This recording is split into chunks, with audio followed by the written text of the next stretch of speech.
Alright, welcome to the GDQ Halloween Spooktacular. I'm your host, Exposition. I usually run speedruns from the crypt every other Wednesday. We had one last week, we'll have one not this week, but next week. We do a lot of fun, spooky games here, and I hope that you're all having a wonderful day. Hope you're all doing well out there. As you can see, we're in costume. I'm the king himself. Thank you. Thank you very much for all that. And tonight, we're going to be having a lot of spooky Halloween games. A lot of tricks, a lot of treats just for you. And I hope that you're all having a wonderful night so far, or day. Coming up first on our games list and all the spooky games, we're going to put a little faith in not only ourselves, but our runners for tonight. Our first game is going to be Faith Chapter 2, featuring Vynnada. So Vynnada, go ahead and take it away. Thank you very much, Exposition. I'm Vynnada. I do a lot of speedruns. I'm an Irish speedrunner. And what I'm going to be doing today is Faith Chapter 2, as previously mentioned. It is a Satanic Panic-inspired horror game, pixel, and it has a Atari 2600 feel and also has modern touches as well. So what I'm going to do is say that I'm going to go into begin. We're going to start a new game, and we'll go through it as we go through it. So in 3, 2, 1, and go. So we first start off the prologue as Father Garcia. Father Garcia we also saw in the previous game. It is a continuation in the trilogy. It is also heavily going to involve that, but nevertheless, anyone who wants to go into Faith, you can safely go into Faith Chapter 2. Merely that I would recommend going into Faith Chapter 1 first. So as stated, it is inspired by the Satanic Panic of the 80s, so there's going to be a lot of wonderful Halloween aesthetics in this game. This is also the prologue where we also meet Michael. Michael was in Faith Chapter 1 as well.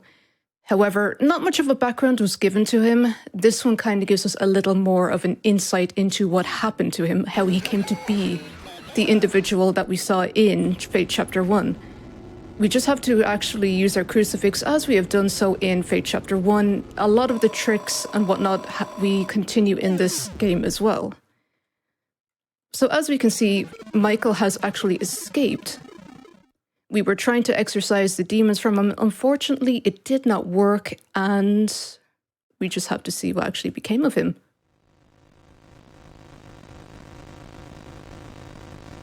So as we can see, he has turned into this monstrous entity. It was originally thought that he was just a child suffering from rickets, but nevertheless, Father Garcia was under the impression that he was possessed by demons. Of course, demonic possession is all over the place in this game, but we'll get to it as we get to it. So, as we can see, it's 2 a.m. We need to keep that in mind for later on during the actual run. It also comes into part as part of a puzzle. And 2 a.m. in general, this is a continuation, as said, from Faith Chapter 1, but it involves a cult. And the cult is seemingly very active around the 2 a.m. period, and as we can see, we are now entering the cemetery. A cemetery at the moment we have to do... Okay, so we're... Long story short, we are trying to attempt the initiation ending. So what that means is we have to do 3 kind of rites in order to obtain that ending. So what we're going to be doing is we have to play the game kind of as intended, but there are a few skips involved. Many of them, or actually all of them, we use in Faith Chapter 1. And it involves this. We raise our crucifix up in like that, and we go into escape. We hit escape again, so we exit the menu and our powers is still active, and we're able to move around absolutely perfectly without any hindrance. However, this is our first little trial, actually exorcising many individuals in this game. So obviously our first trial is trying to actually exorcise these 3 spirits that are now in the cemetery. There are a few puzzles in the game. This is one of the first ones, and it's generally just follow the directions of the statues, which we have seen in the previous screen. This one kind of loops around a little bit, but we get around that, and we get to meet our next demon in just a few moments. So we're going to continue on with that same little glitch. It is able we are able to actually just move around and obviously move quicker. So we get a little glimpse of our demon pal over here. And we get a nice little greeting. However, with this game, it is intensely RNG based. So what we are going to be seeing is a lot of demons just appearing left, right, bottom, center, wherever. And it is going to be... It's all right. Sometimes we can actually get a longer time than we had hoped for, but in general, we kind of work with it. The timing for this is going to be very quick now, because this is the last demon that we have to exorcise in this area. And I'm sure, as you would have noticed in the crypt, there were 4 skulls on the wall. That is representative of the amount of, kind of things that we have to give up. The word escapes me at the moment, but we have to give up 3 things in order to actually get forward to get that key that was being very taunting in the mirror, saying, hey, we have this, but you have to do this first in order to obtain it. So this is what we have to do first, and then later on, there is one more little thing that we have to do, but we'll get to it when we get to it.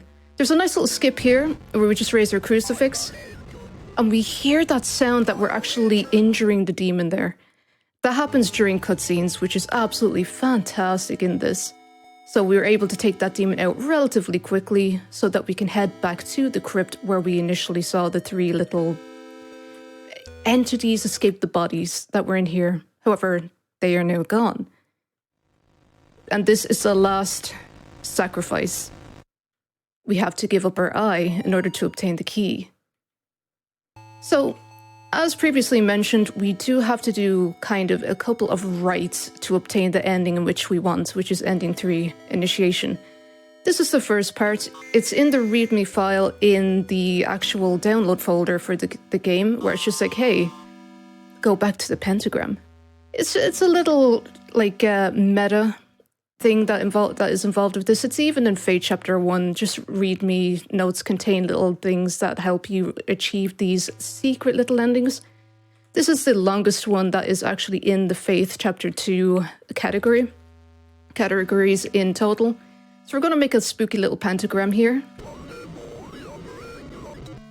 And we hear just a Monday morning operator, and we have to be very, very careful here. This demon is about to come up anywhere. There we go. But we also have to make sure in this screen that we actually take care of him relatively quickly.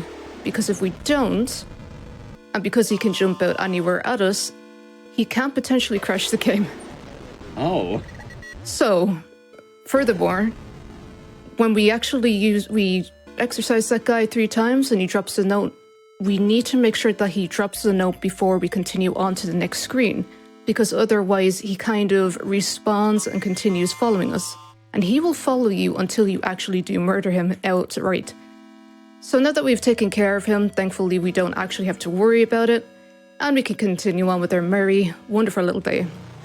So, as far as skips go in the game, there's the Crucifix Skip, and then there's also the skip that we use in Fate Chapter 1, which involves going through different corners. It helps us skip areas in the map and brings us further to our destination. So, for anyone who has actually played Faith Chapter 1, you will have noticed that one of the main characters was Amy Martin, and Amy Martin was represented by the color purple. There was a little individual there who was also purple. So, I'm sure you can put 2 and 2 together. We can take a little break here, and we get a little bit of exposition for Fate Chapter 1, where we are essentially just being told John Priest, which is our protagonist, I'm just going to call him that. John Priest unfortunately could not actually bring himself to exorcise Amy successfully. There were many implications involved where she was injured, and as John just said, we couldn't save her. So there is going to be a very specific request from the individual we were talking to. And her name is Mother Miriam Bell. She is in with the cult, naturally, because red text means spooky evilness. So, Mother Miriam Bell is involved in the hierarchy of the cult. She ran this whole area, which was basically inclusive of many orphans. After what happened to Amy Martin happened, she actually God, let's just say the parents disappeared.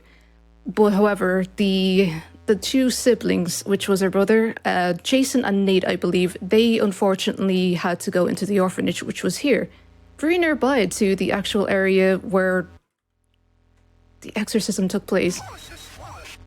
So I suspect that this is actually Mother Miriam Bell, and she is located in the wonderful room that is only lit with one candle. So we need to... Yeah. Unfortunately, the enemies can actually just spawn wherever the heck they want, even on top of the character sometimes. It's an unfortunate thing that can happen, but nevertheless, we are brought back to a relatively easy checkpoint, and we can continue about our merry day. So we just need to hunt out for that one little room that has that one candle actually just lit. So if we're lucky, we'll be able to get that again, and we can go forth with actually trying to exorcise the demon of Miriam Bell. Sometimes we do have a little trouble with it, where it just takes a little while to spawn. Sometimes... Yeah, there we go. It's usually in, like, these rooms in particular. Is it RNG based on where you would find the candle?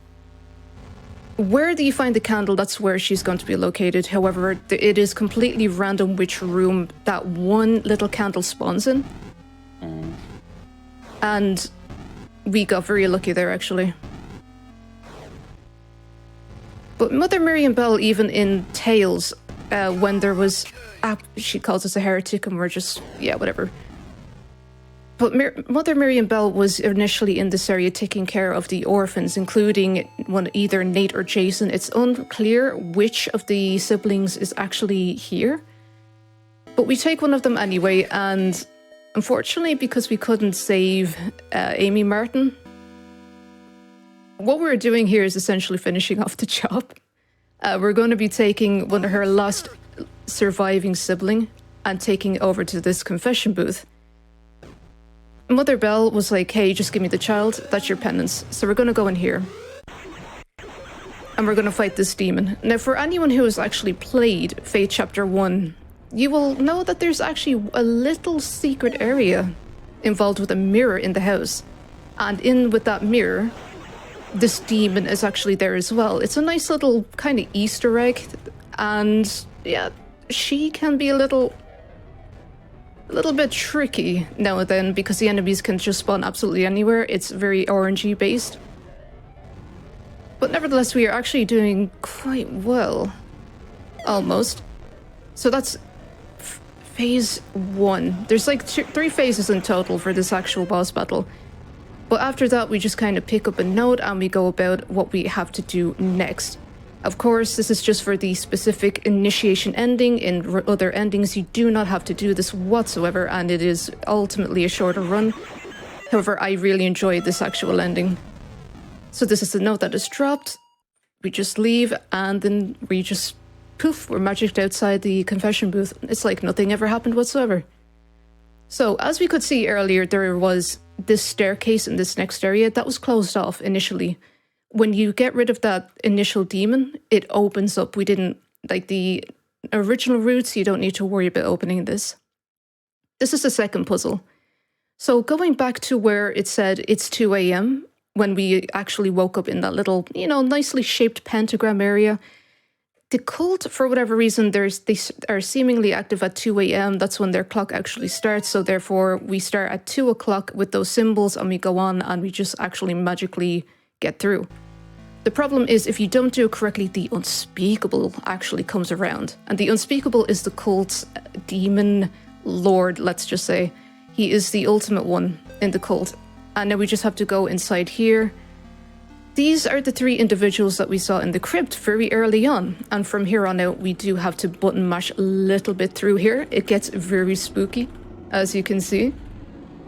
But nevertheless, very ooky spooky. And purple text.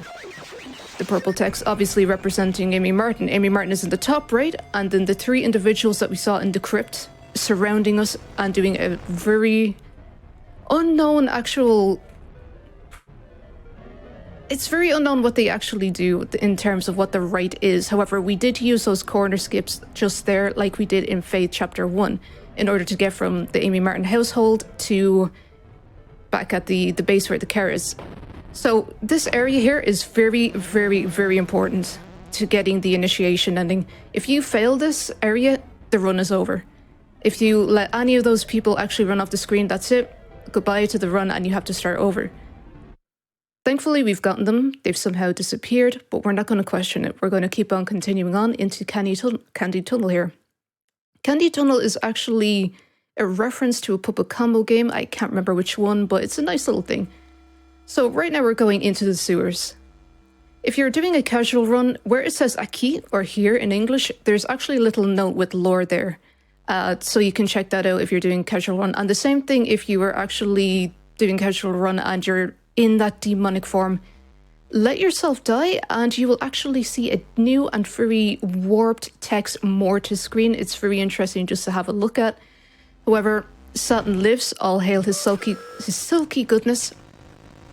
In the previous room, there's text everywhere in this area. So anywhere that has like green text, but you can't really make out what it is. And even in the previous room, it said read me. You just don't move when he's on the screen. For the love of God, don't move.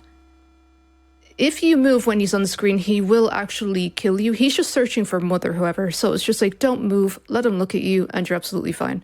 We're going to follow these arrows and go up here so that we could delve deeper into the tunnels of the sewer here, because we are on a mission. Because in the previous game, in Fate Chapter 1, where we left off is where we were actually trying to fight the demon and actually face the cult. And the cult, their base is, well, it's not too far off where we actually are. However, we do have to take care of a little bit of business first before we can actually enter. And one of those things, again, green text there, if you want to read it, you can, casual run, but however, we're not. We're trying to be speedy boys here, speedy boys, girls, whatever. So I'm going to do this. Because we need to actually, I'm going to refresh it. There are certain times in the game where you do need to refresh your crucifix. For whatever reason, it just loses its effectiveness, so we need to do it again. We repeat the process of holding up the crucifix. We go enter we hit escape to enter the menu, and then all of a sudden, hey, it works again. So this is one of the other demons. He can actually be a run killer, unfortunately, if we don't catch him in time. We can also see a lot of hallucinations of like children running around, unfortunately. That would be the Amy Martin residence where they had the two siblings and so on and so forth. I'm pretty sure you can put the picture together. We also see multiple demons around here as well. It's like, it was exactly like one that we turned into. Initially, it was meant to be an enemy type in the game as far as we know. However, it was scrapped so that we could actually play as John in that form. It's a nice little thing. However, as you can see, there are symbols everywhere here. And if you remember, it's all with the cult. And they all represent different numbers as well. And there's the blood-drenched individual. We are going to follow him because, hey, he's warning everyone about our presence. So naturally, we're going to go in deeper. This text on screen is actually Enochian. It is one of the... It's allegedly the language of angels. And it was initially back in, I can't remember what year, but it was like, it was to either, okay, there we go. That was one of the thralls, just be wary of them. But the Enochian language, I'm not going to go too much into it because I can't remember the history too much of it. Get the key. Absolutely wonderful.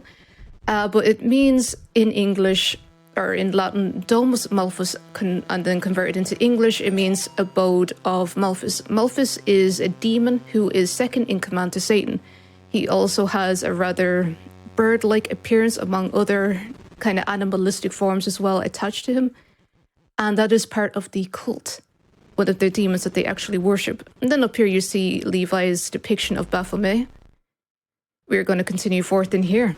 Now, we are nearing the very end of the game very quickly. This is Mother Miriam Bell and Father Garcia, which we saw in the prologue.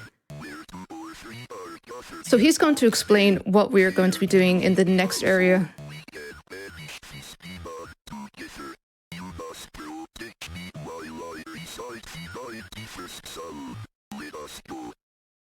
So there is a little bit of text involved before this final boss. And again, if you have played Faith Chapter 1, this little bloodstain on the ground is going to be very familiar to you. We saw it in the Amy Martin residence back in the basement where Amy was originally held for her exorcism. We are going to go forth, however, because there is someone that we need to meet. And it is this individual, Mother Miriam Bell. So we're going to do the same little glitch again, and we are going to do our best, ultimately, to protect Father Garcia as he does his Psalm 91. We can't actually let him die. It doesn't really matter. We can still do the job without him. However, he is very helpful in the upcoming battle. So as you can see, we are going to be attacked by the blood-drenched individuals of the cult during this whole entire thing. That's absolutely okay, because we can stave them off with our crucifix. We just need to make sure that we protect Father Garcia at all costs, because he's very helpful. And how he's helpful is because he will actually help us know which Mother Miriam Bell, throughout the course now of the actual boss battle that's coming up, she will kind of make manifestations of herself in numbers of 4 in total, including her actual self. What Father Garcia is able to do is know which one is the real one that needs to be focused upon. And thankfully, we have a very large radius on the ability for a crucifix. Otherwise, this would be a lot harder. So we're nearing the actual first stage of the true boss battle. The true boss battle is kind of in the dark at first, and we get towards what we need to do, which is actually, obviously, get rid of her. We can also see like all the occult imagery as well on the wall with Baphomet there, where there we go. We are now in the first actual phase of this boss battle. I like to kind of just stare at Baphomet a little bit and then kind of turn around just to try and get her to come along out towards us so that we can get a few extra hits on her. Like that. Because otherwise, if she comes at an angle, unfortunately that does happen. We can't get as many hits on her as like we are doing right now. So we need to now keep away from her as much as possible. She is going to be flying all around the room in this actual boss battle. So as we can see, Father Garcia was very handy there in telling us which one was the actual true manifestation of Mother Miriam Bell. We are going to need a little bit of time here to get through the actual fight, because she can just appear anywhere like all the other boss battles. And we don't want to actually die to it, because if we die to it, then obviously not only are we losing time, but it actually starts off very much a little bit too far back than we would like as a checkpoint. And also for those who have played Faith Chapter 1, that actual pentagram would be very familiar to you. And that is it. It turns out that Mother Miriam Bell was actually the unspeakable all along. We have woken up. So, was it a dream? The morning breaks. We don't know. Did it actually happen? And he just magically woke up in his bed? Or is he recalling certain memories? We aren't entirely sure. However, we are now in the last part of the run. All we have to do is walk outside of our house. Now, the actual time of this, like for ending time, is a lot different than other games, but it's kind of like Devil May Cry. You need to actually wait until you see the game over or initiation title card at the actual end of this scene. That is when we hit time. However, in the meantime, we're going to witness the unspeakable come down upon us. They are going to bless us with their magical powers or what have you, and we will be officially initiated into the cult.